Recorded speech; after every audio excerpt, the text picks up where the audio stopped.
This episode is sponsored by Cohesity. Cyber resilience isn't just about getting systems back online. It's about keeping your business operating when disruption strikes.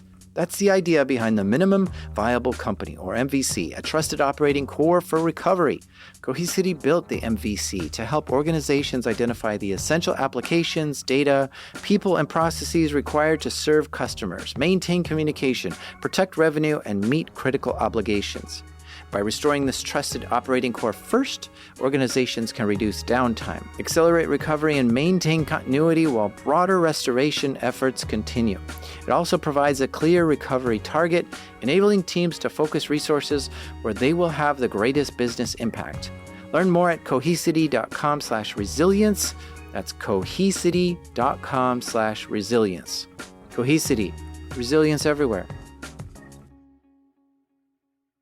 Whenever we have a computer problem that we need to troubleshoot, we often want to know why that was a problem. How did it break? And you know what? Sometimes you never get a good answer.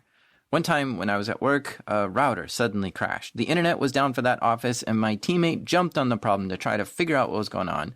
A few minutes later, the router was back up and online and was working fine, all on its own. This router crashed and rebooted. But why? My teammate wanted to know, so he began a forensic analysis. He looked at the environmental data before the crash. It was not showing high CPU or out of memory. It did not have a heavy amount of traffic going over it either. So this wasn't an overutilization issue. Next, he grabbed core dumps, memory snapshots of what was present at the time of the crash, and he sent that to the manufacturer of the router to see if they could figure it out. A few days later, the manufacturer told us they analyzed the core dumps and said the reason for the crash was spurious emissions from space. Spurious emissions from space. That's what caused this router to crash. What the heck is that? Are they saying an asteroid hit this thing?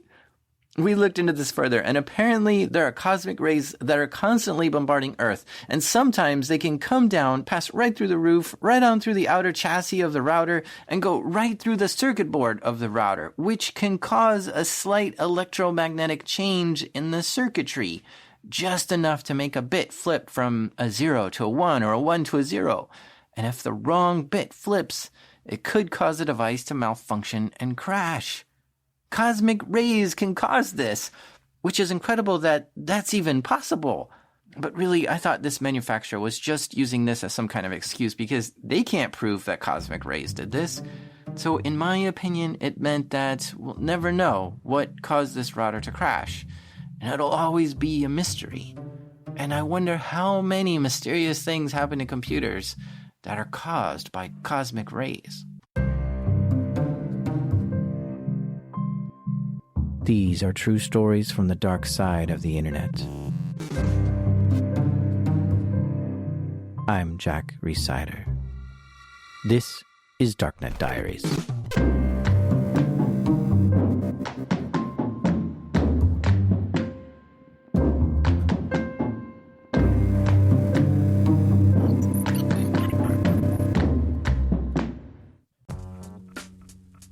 This episode is sponsored by Rippling.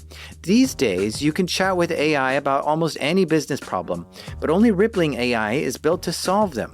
That's because Rippling is the only AI built on your live global workforce data, giving you full visibility into your business and the ability to take action with AI that executes across departments. Say you want to retain top talent. Just ask Rippling, who are my top performers this year? And instantly receive a workforce report highlighting your best employees with supporting data like comp ratios, performance reviews, and engagement metrics. Rippling AI can turn these insights into proposed retention strategies, including a recommended 10% spot bonus for top performers. So don't settle for AI that's all talk. Head to rippling.ai/darknet and get AI that turns insight into action. That's Rippling, spelled Rippling. Rippling.ai/darknet. Sign up for your exclusive access today.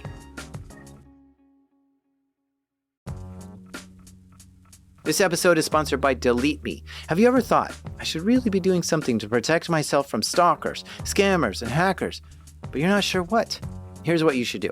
Go to www.joindeleteme.com/darknetdiaries and enter code DD20, and you'll get 20% off Delete Me.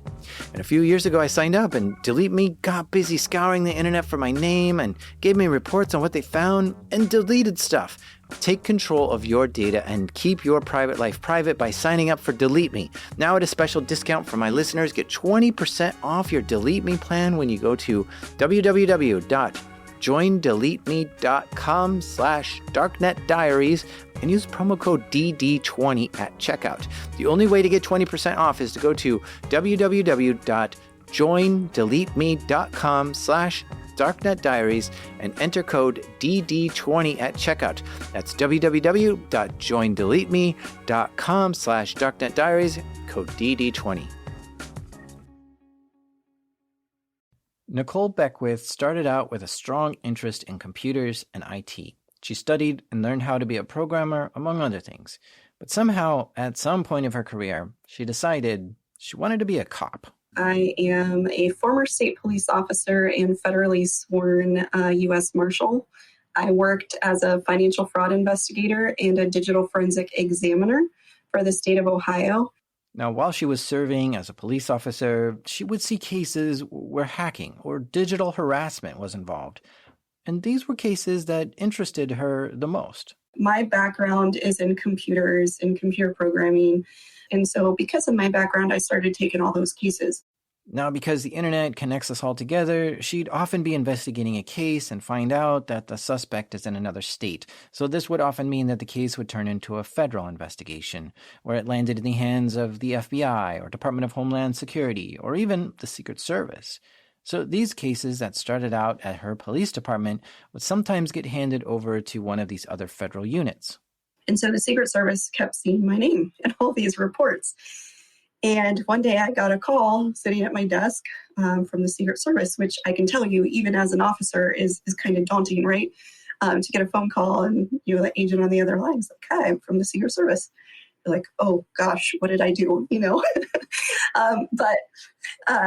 they're like, "Yeah, we keep seeing your name, pop up on these cases. We'd really like to talk to you." And so I went in. It actually was just across the street from my office at the state. And, went and met with them and told them my background and explained, that I love computers and, that's a hobby of mine. And I like to work on, all kinds of projects. And so they said, "That's awesome. How would you like to work for us as a task force officer? We will send you to training. We'll pay for everything. We just want you to help with any of the cases that we get." So, of course, I jumped at the opportunity and they swore me in as a task force officer for their financial and electronic crimes division. Task force officer for the Secret Service? That sounds pretty badass. Thank you. Yeah, it was a lot of fun. So Secret Service, that's who protects the president, right? Correct, yeah. Yeah, so most people don't know, in addition to their everyday duties in protecting the president and foreign dignitaries and other public servants and politicians, they actually are staffed with or assigned to investigate financial and electronic crimes, including cybercrime. And that's where they wanted her to focus, investigating cybercrime cases for the Secret Service. But before she could start investigating cases, they had to give her some training and teach her how to do digital forensics like the Secret Service knows how.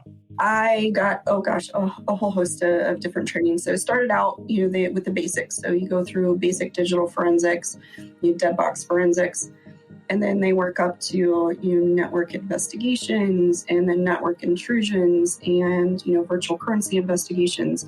And so all in all, I think I did 7 different trainings, roughly 18 months worth off and on, going back and forth from home to Hoover, Alabama.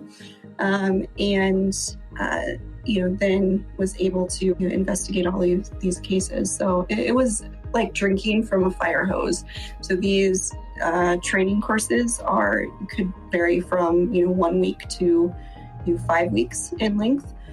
And it was very intensive, sun up to sundown. You're doing extra work at night in your hotel room. And, you still have to keep learning when you go back. Obviously, it's not enough, as we all know in this field. So you have to keep learning. She worked a lot with the Secret Service, investigating different cyber crimes. Her training took her to another level. But then the experience of doing digital forensics gave her more insight and wisdom. Then one day, about 7 years into doing digital forensics work, she saw some news that a police station in her jurisdiction was hit with ransomware. Like all the computers in the police department were no longer functioning. It was ransomware across the entire network. So it took down the patrol vehicles, it took down the entire police department, and I'm told also some of the city laptops, because they ended up being connected in a few different places. It didn't take the entire city down, but at least the entire police department. She called them up as a courtesy to see if they needed any help. So for this story I'm going to tell, I was in my role as a task force officer for the Secret Service.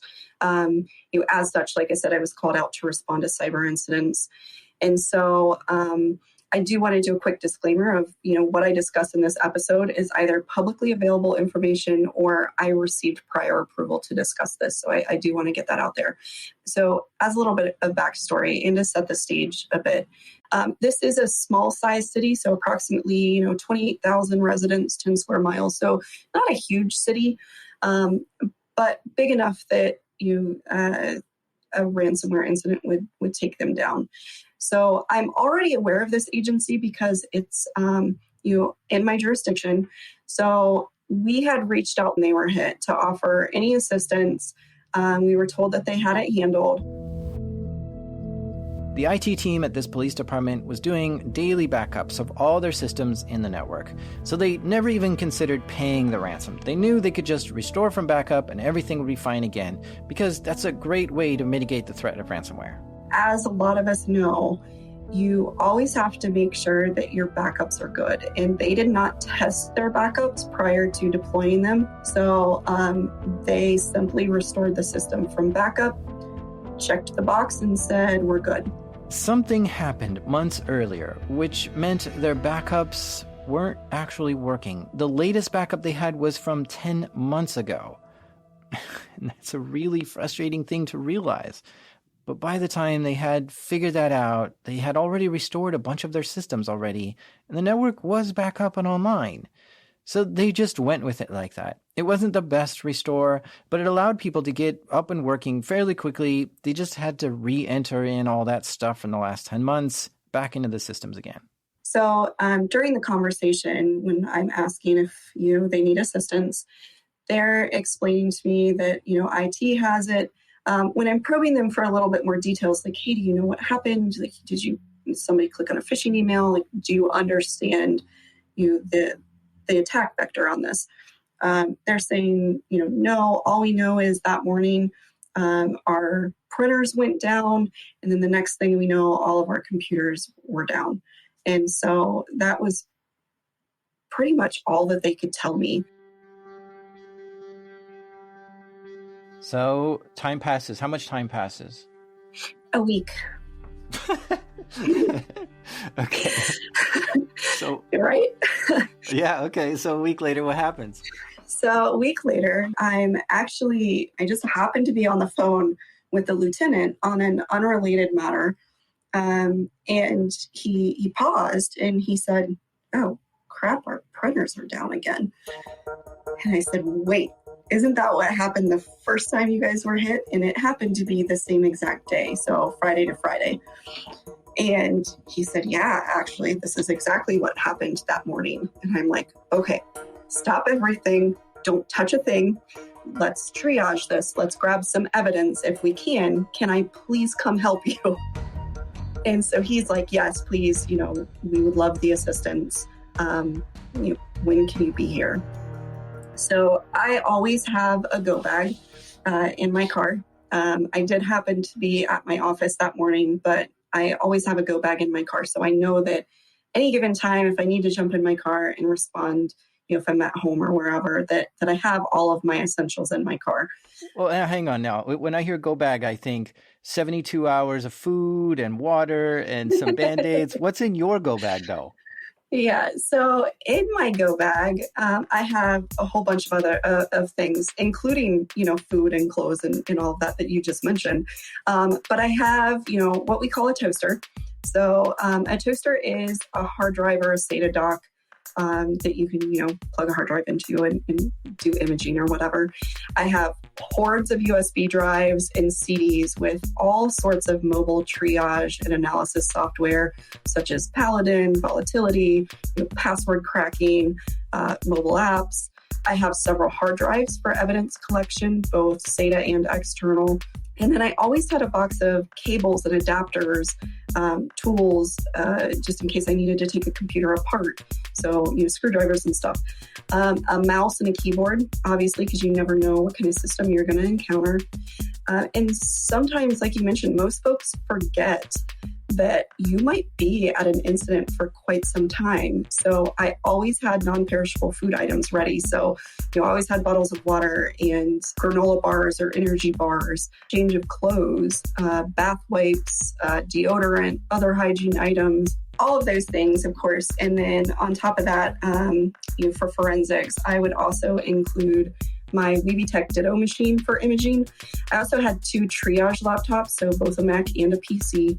And then, of course, gloves after a really bad scare once where I thought I had gotten into something nasty on a computer. I learned to wear gloves no matter what type of case I was working. Dang, that's a pretty awesome sounding go bag, packed full of tools and items to help go on site and quickly get to work. So she grabs this thing and jumps in her car and starts driving to the police department. But on the way, she starts making tons of phone calls. Oh, yeah. So the drive over, I'm immediately, on the phone getting permission from all sorts of people to even be at this police department. So I'm, making sure the police department is okay with it, getting permission from the police chief, from the city manager, the mayor, my director and my chief at the state, as well as the resident agent in charge or my boss at the Secret Service. Because there is a lot of red tape that you have to work through in order to even lay hands on a system to start an investigation. So you have to have all those bases covered. So I'm making a lot of phone calls. I'm also working to make sure that there's a systems administrator there to give me access to the servers, login details, making sure I have access to the room to even get to the server. Is a police department, so a badge to get in and out of rooms. Or at least an escort to allow me to get in and out of places that I need to get to. I'm also calling a secondary agent and backup for me. I don't ever want to be the only person there.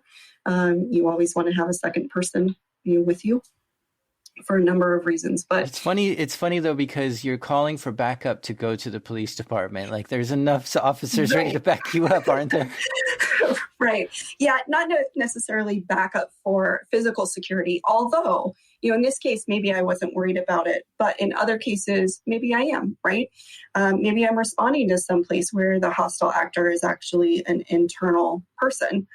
And, you don't ever want to be with your back against, a door or somewhere where you can be ambushed. And so even in incident response, you have to worry about your physical security. So in this case, backup just for the forensics. But, in some cases, I am asking for backup for physical security as well. She also keeps questioning herself. Is all this even worth the fuss? So far, the only problem reported were that printers were not working, and you don't deploy the Secret Service to go on site just to fix printers. So maybe she's just way overthinking this whole thing, and she'll get there and it's just a false alarm. But it didn't matter. She's already invested and wants to check on it just in case. Okay, so this is how I picture it. You're arriving in your car, you've got your go bag in your hand, you've got the curly earpiece that all the Secret Service agents use, your aviator sunglasses, and you're just busting in the front door. Exactly. Picture like Laura Croft with like cyber stuff. Yeah. No. Is it really though? Yeah, no, probably not. Yeah, I like to think that, but I'm sure that's not how I actually looked. So yeah, no, I'm arriving, I'm grabbing, all this stuff out of the trunk of my car. Meeting the lieutenant and the chief and kind of doing a data dump on, hey, what's happened since I talked to you last. Letting all of my other bosses know I've, arrived on scene and I'm going to start. She knows she needs access to the computers in the building, and the best way to get into the computers is to have someone from IT help you with that. Well, since this was a small agency, the IT team was just one person. One guy was running all the computers in this place. And so, I'm on the phone with him, when I first get there. I'm also trying to figure out, where is the server actually located, which in this case is way back in the back of the building. We walk in, it looks kind of like a garage or a storage place, I guess. Dark bicycles and boxes and just everything that they didn't want in the police department, back in this room. Cables and just all sorts of things all over the place. Servers kind of sitting like not in the middle of the room, but kind of away from the wall. So just picture wires and stuff all over the place. So a little bit messy. So a little bit concerned there. She finds the server, but then starts asking more questions. Is there anyone else who manages these computers?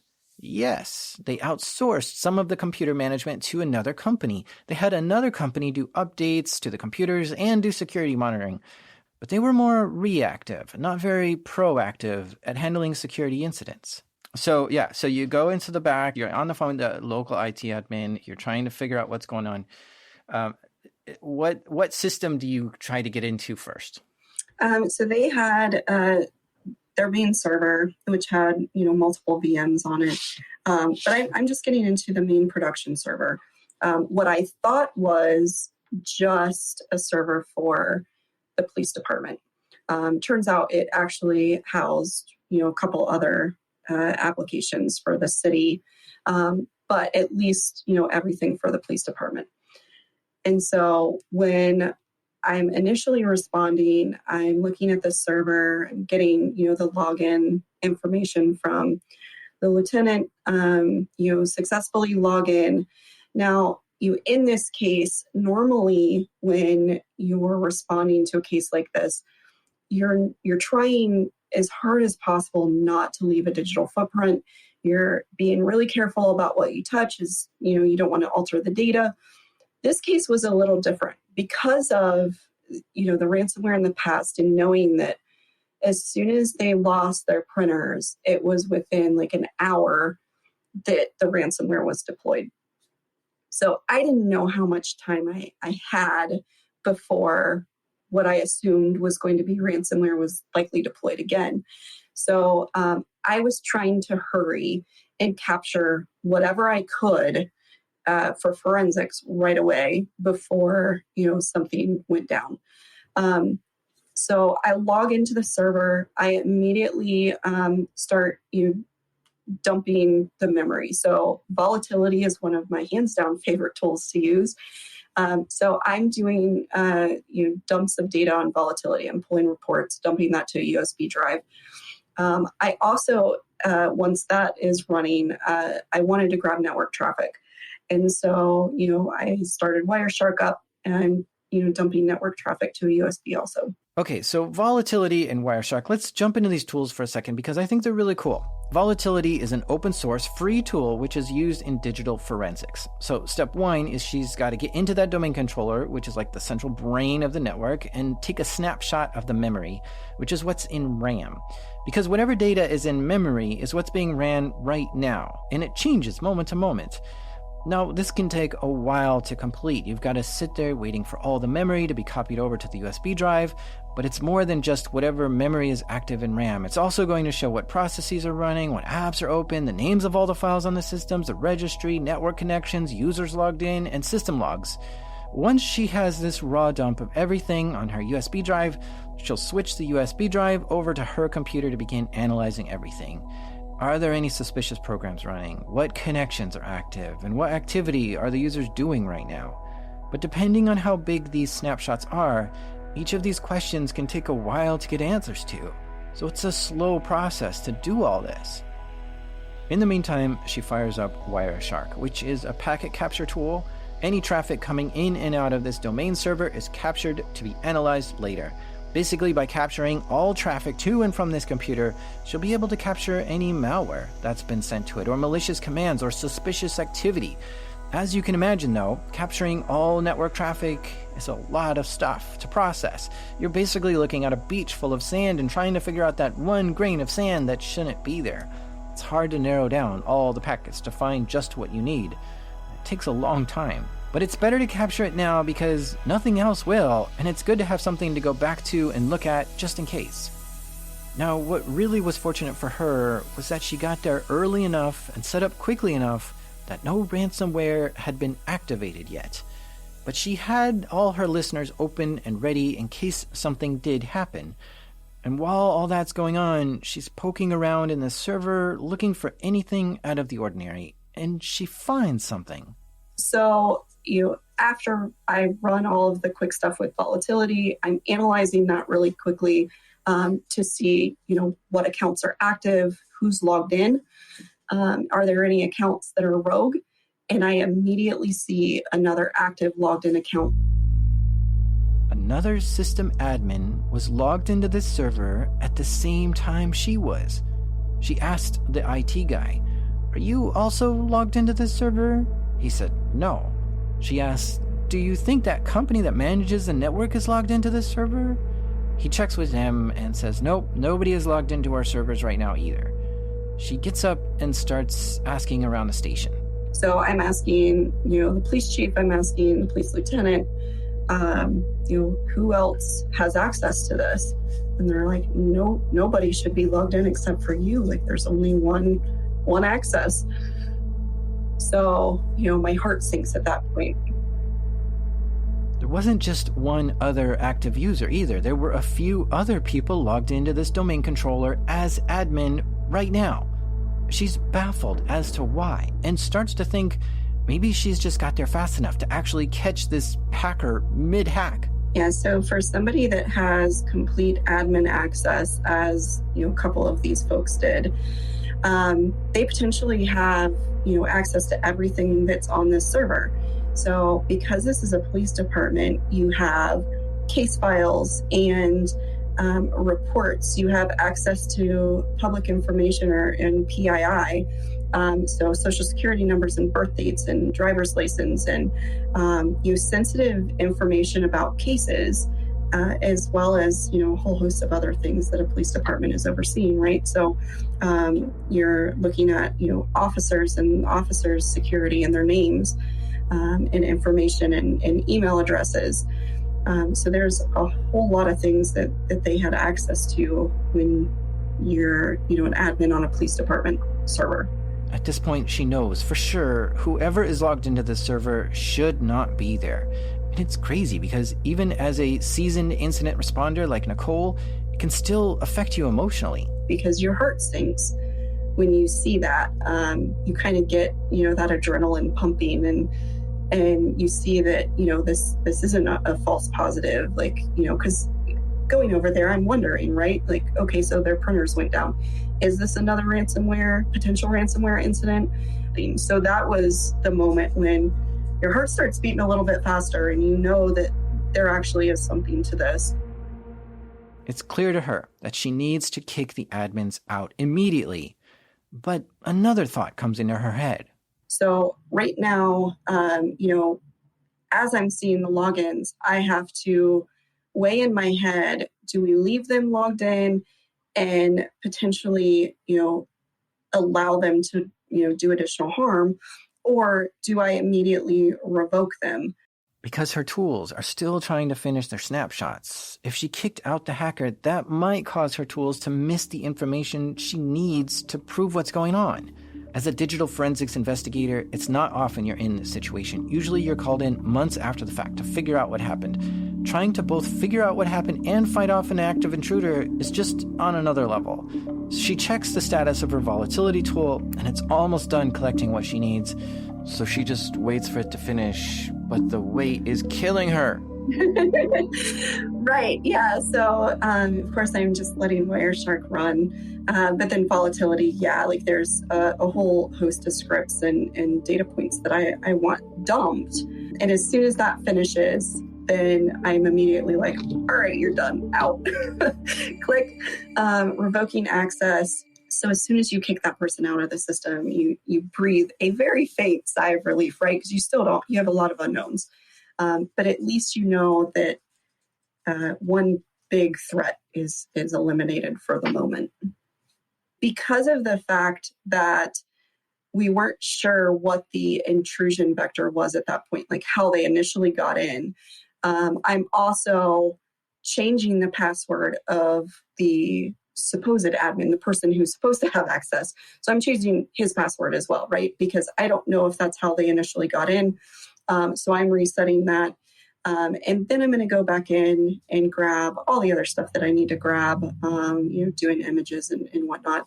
She swivels around in her chair, moving the USB stick from the domain controller to her laptop to start analyzing it, then swivels back to the domain controller to look for more stuff. She's collecting data and analyzing it, but she knows she needs more data. And that's when she calls up the company that's supposed to be monitoring the security for this network. Wanted to make contact at that point. Now that I had what I needed, I didn't want the IT contractor to immediately start, restoring from backup or doing, something that would destroy my evidence.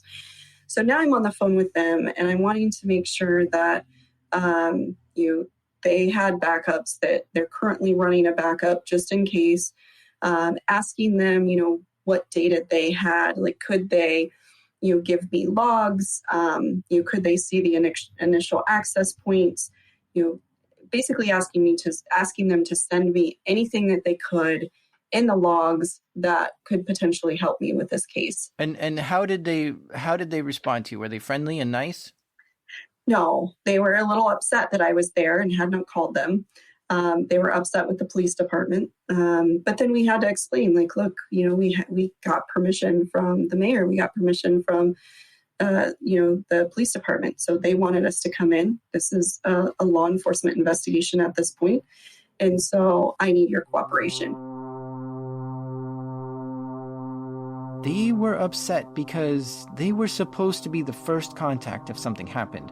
And they were just learning now that all this happened, that the printers went down, that there were unauthorized admins accessing the network, and that the Secret Service is there on site doing an investigation. I can see why they're upset. But professionally, there's no time for that. If your job is to help your client be safe, oh well, if you weren't the first to be called. Your help is needed now. So let's get to work now. She kindly asked them, please send me the logs you've captured. In addition to logs, I had asked them if from the prior incident, they had saved a variant or a file of malware, if they were able to find, a ransom letter, what they had that they could potentially hand over to me in addition to that, so that we could, kind of see what strain of malware it was, if we could do, soft attribution on it, based on that. If there were any other details that we could glean from prior evidence. But they're still upset on how this incident is being handled. Right, yeah, so they didn't want to hand over the logs and the data.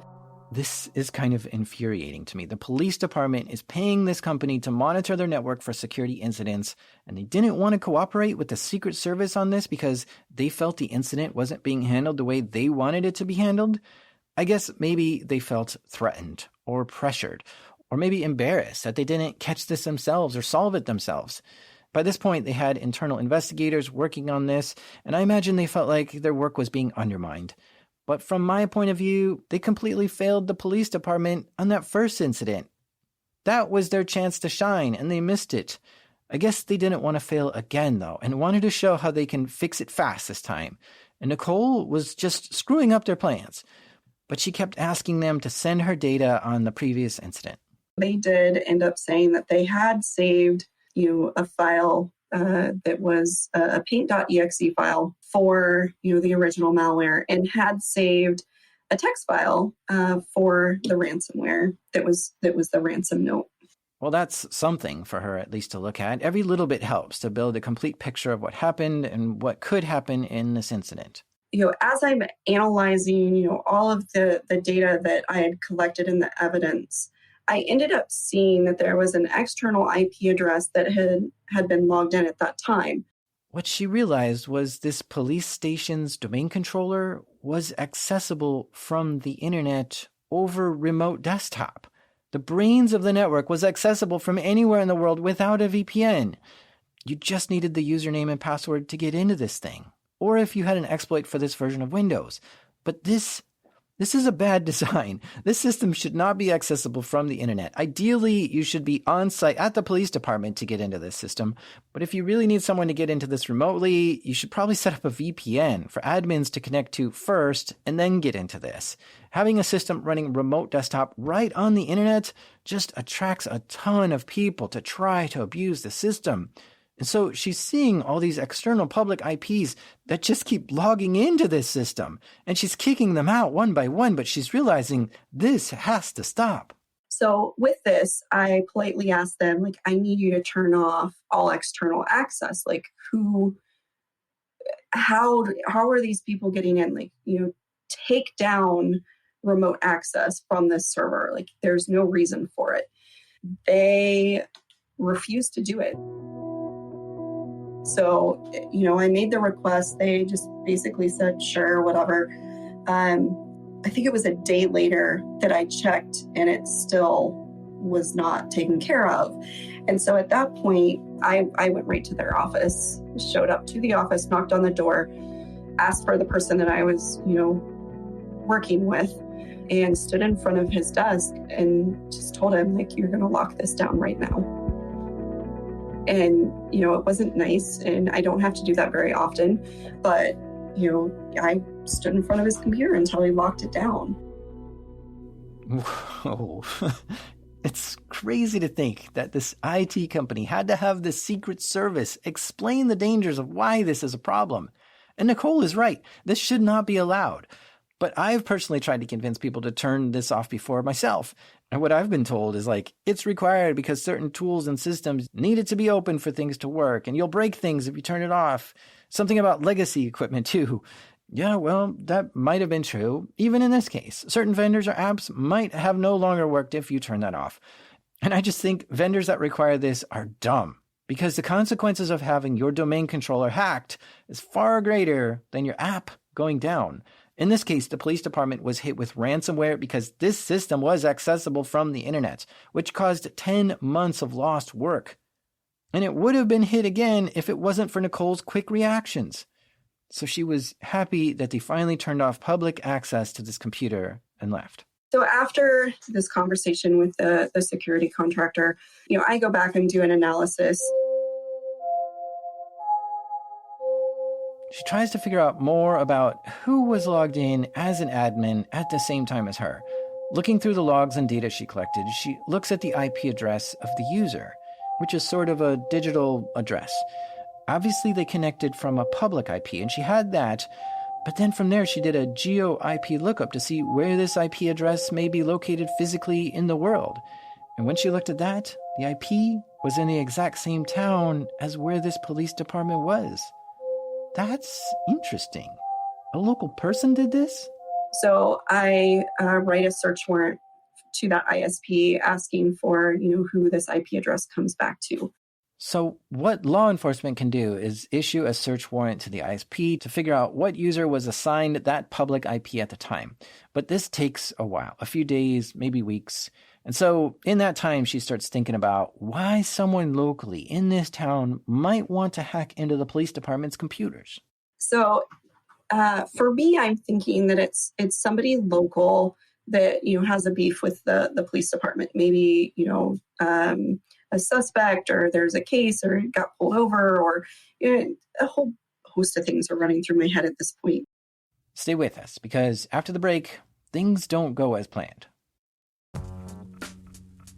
This episode is sponsored by SpyCloud. Everyday stolen identity data like credentials, session cookies, PII, and more flows through criminal underground markets. Most companies don't know what's been exposed until it's too late.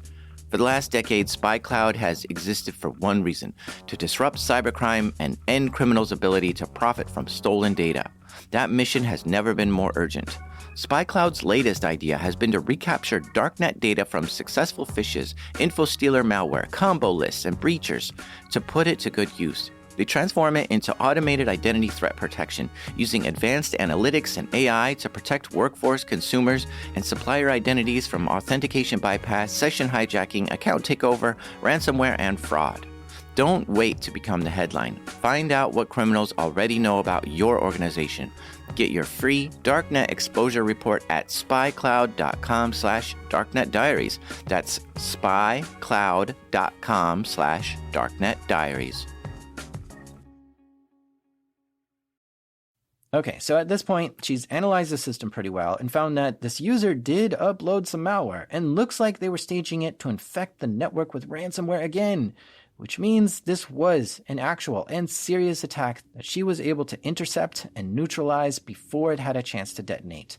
On top of that, she's traced this hacker to come from a person who's local to the city where this police department was and issued a search warrant with the ISP to figure out exactly who was assigned that IP.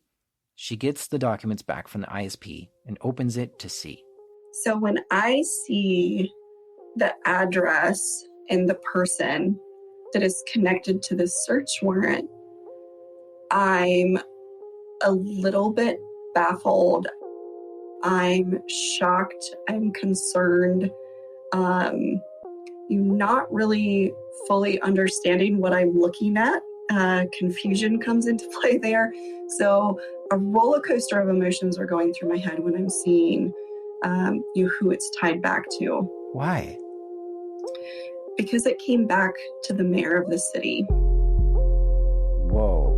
The mayor of the city is who hacked into the computer and planted malware on it and was about to detonate it to take the police department's network down again? Correct. What?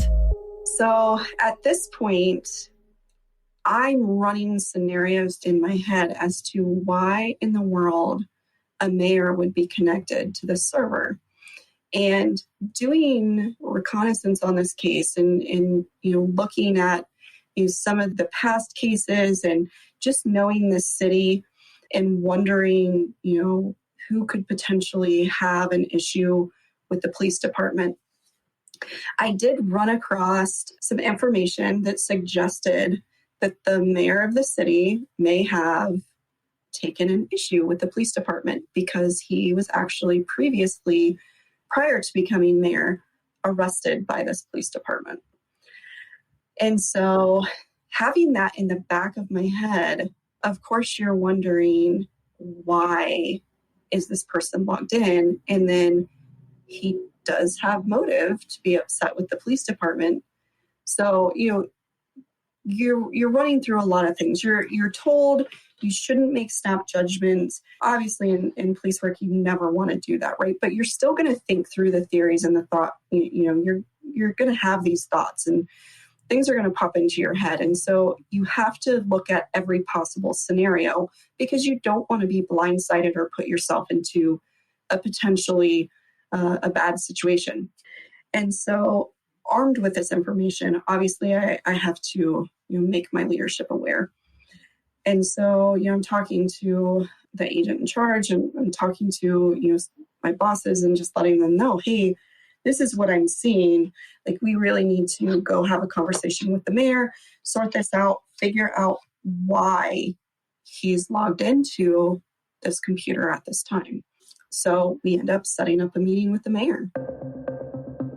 So on your way to meet with the mayor, how are you going to, you've got a couple ways of doing this. Are you going to get your backup to distract him while you grab his computer off his desk? Or are you going to do bad cop, good cop and sit him down and say, we know what you've been up to and we can make this easy or hard? What's your strategy of confronting the mayor here? Right. So, I'm not the beat around the bush type of person. So I'm very direct, typically, especially when I'm doing an interview or an interrogation. I tried good cop, bad cop before. I'm not a very scary person, so that doesn't work very well unless I'm the good cop. And so we go meet with the mayor and, I start the conversation and he's like, oh, can you give me an update? And so I'm just walking through and I'm like, yeah, so, we did the search warrant. We see there's a local IP address that's, on the network at this time. We really need to talk to you about this because it's coming back to you. She shows him the date and times when someone logged into the police department. He says, no way, it couldn't have been me because I was at work in the mayor's office at the time. And this alibi checks out because people did see him in the office then. And so obviously we're asking, do you have kids? Do you have somebody else staying at your house? Is there, additional people that have access to your computer or these credentials that, would be able to access this server? And he's saying, no, that he should be the only one with access to this server. Now, at this point, Nicole is doing more mental gymnastics to try to figure out how and why. How did the mayor's home computer connect to the police department's server at that time?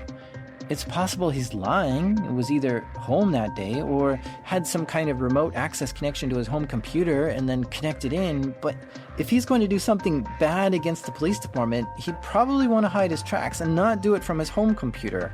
I mean, if he's savvy enough to do remote connections and hack into things, then he would know he needed to hide his tracks better, right? So she believes him, but is hesitant. She looks at her boss, who's also in the room, and then back to the mayor and asks him another question. Well, have you ever used your home computer to log into the police department's server before? And he says, yeah, I was probably logging in to check my mail, my email. I'm, again, completely floored at this point. You're not quite understanding what just came out of his mouth, right? And so I reiterate, okay, you're logging in from your house to the police department's domain server to check your email. He's like, oh yeah, we all do it. Every one of us. And I'm like, what do you mean we all? Who is we all? Because then I'm really starting to get concerned, right? And he says, well, I do. The city council does. Like, yeah, whenever we're working from home or we're remote, we just, and we're not in front of our computer, we just, log into the server and check our email. And I'm thinking, okay. He said, what are your credentials to log in? Do you have separate email address, password, like it's set up for every person? Like, am I going to see, multiple accounts logging in? And he's like, oh no, we all have the admin credentials. They're all the same. Like all of us log in. We just, check whatever email we want.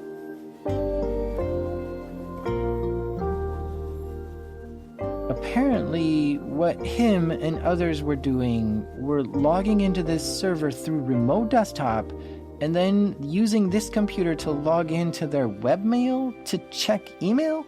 Correct. Yep. So admin credentials to this server, to RDPN. And then they're checking their email. And I have seen a lot of stuff in my life. But that takes, that takes the cake. And so I just look at my boss and shake my head because at that point, I don't really know what to say. And we're just like, all right, thank you for your time. This threw a monkey wrench in all of her hunches and theories. The network was not set up right. For whatever reason, someone decided that it was too much of a risk to have the webmail server exposed to the internet for people to log into, but thought it was perfectly fine to have the domain controller exposed to the internet for people to log into instead. Not only that, but to have them log in as admins, which means they have full permission to change anything they want or do whatever they want in the network. Like, for instance, with domain admin access, the mayor could easily read anyone's email, not just his. He could sabotage users, like change their passwords or delete records. Admins have full control of everything. And the thing is, the domain server is not something the users should ever log into. There's just nothing there to help them be productive. It's not where files are stored or even emails. This server does behind-the-scenes work, authorizing and authenticating connections, among other stuff. And again, in this case, the mayor wasn't accessing emails that were on this server. He was getting on this server and then using a browser to access emails on another server. It's just silly. So Nicole packs up and leaves the mayor's office with more questions now than before she arrived.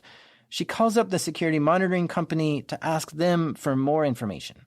I have a conversation with the security vendor and say, look, can you give me a list of all of the admins that, have access to this computer, either with you or with the city or anybody, like pull up on your computer, who has access to this computer, this server. And so they give me a list, and, there are actually several people on this list, the mayor being one of them, and all of the city council secretaries. So there's a whole host of people that have access to this server.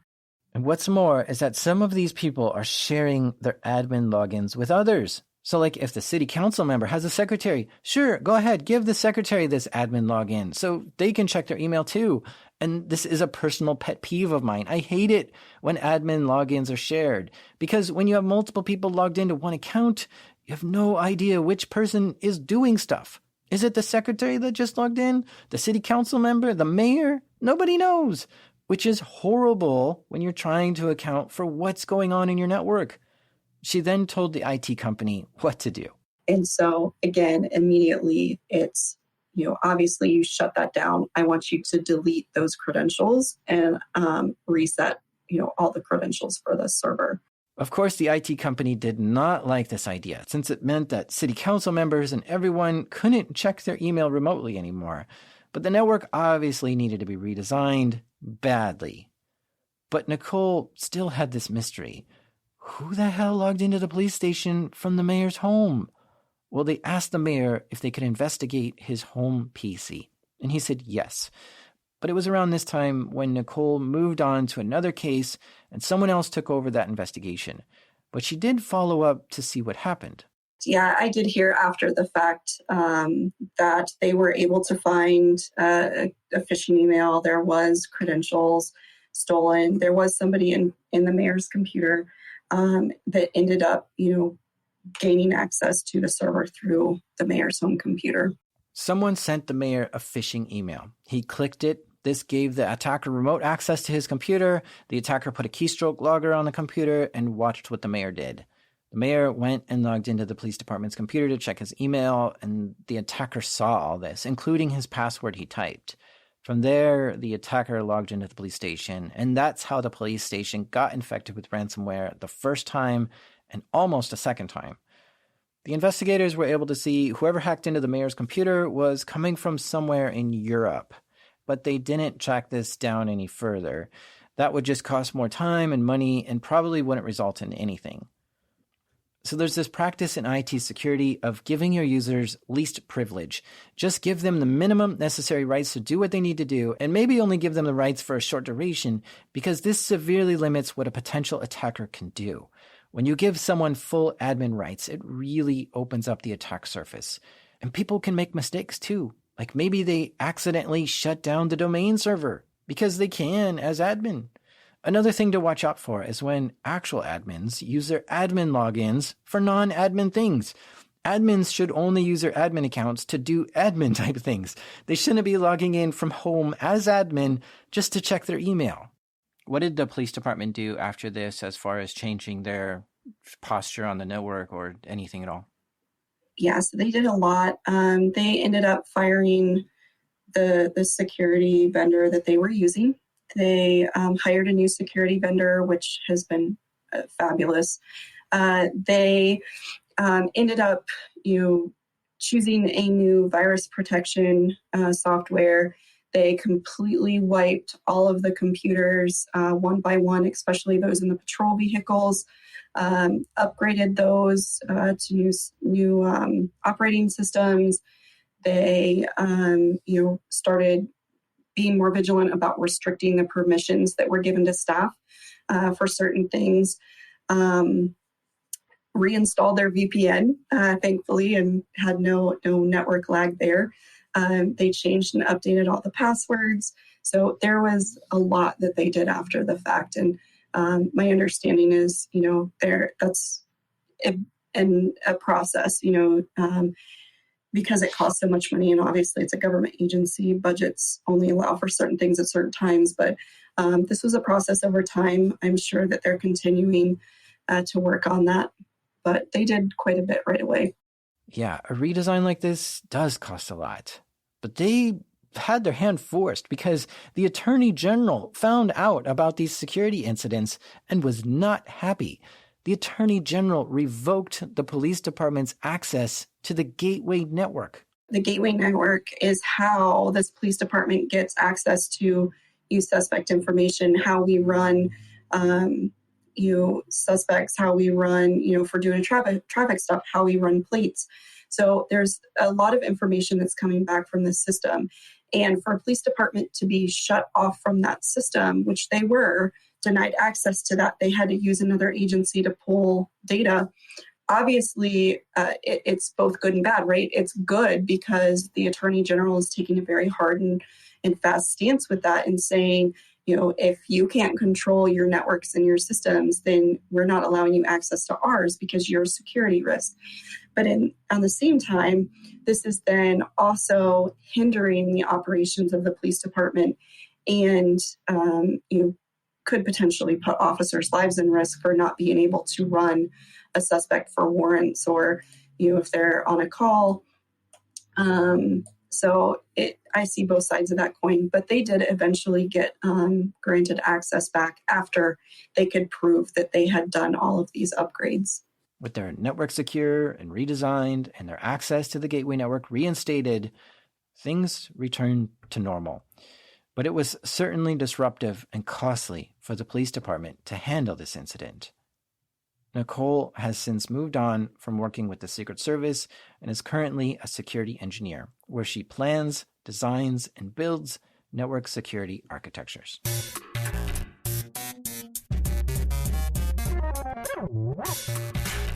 A big thank you to Nicole Beckwith for sharing this story with us. I have a link to her Twitter account in the show notes, and you should totally follow her. Hey, I just released the 9th bonus episode of Darknet Diaries. Currently, it's only available for Patreon users, but I am in the process of getting bonus content over to Apple Podcasts for paying subscribers there too. The latest bonus episode is about a lady named Mary who got a job as a web developer, but things went crazy there, which resulted in her getting interrogated by the FBI and facing prison time. To hear her story, head on over to patreon.com/darknetdiaries. Thank you. The show is made by me, running at 7,200 RPM, Jack Resider. Editing help this episode by the decompiled Damien. Our theme music is by the Beat Weaver, Breakmaster Cylinder. And you know what? I don't like calling it a war room. I'd rather call it a peace room, since peace is our actual goal. This is Darknet Diaries.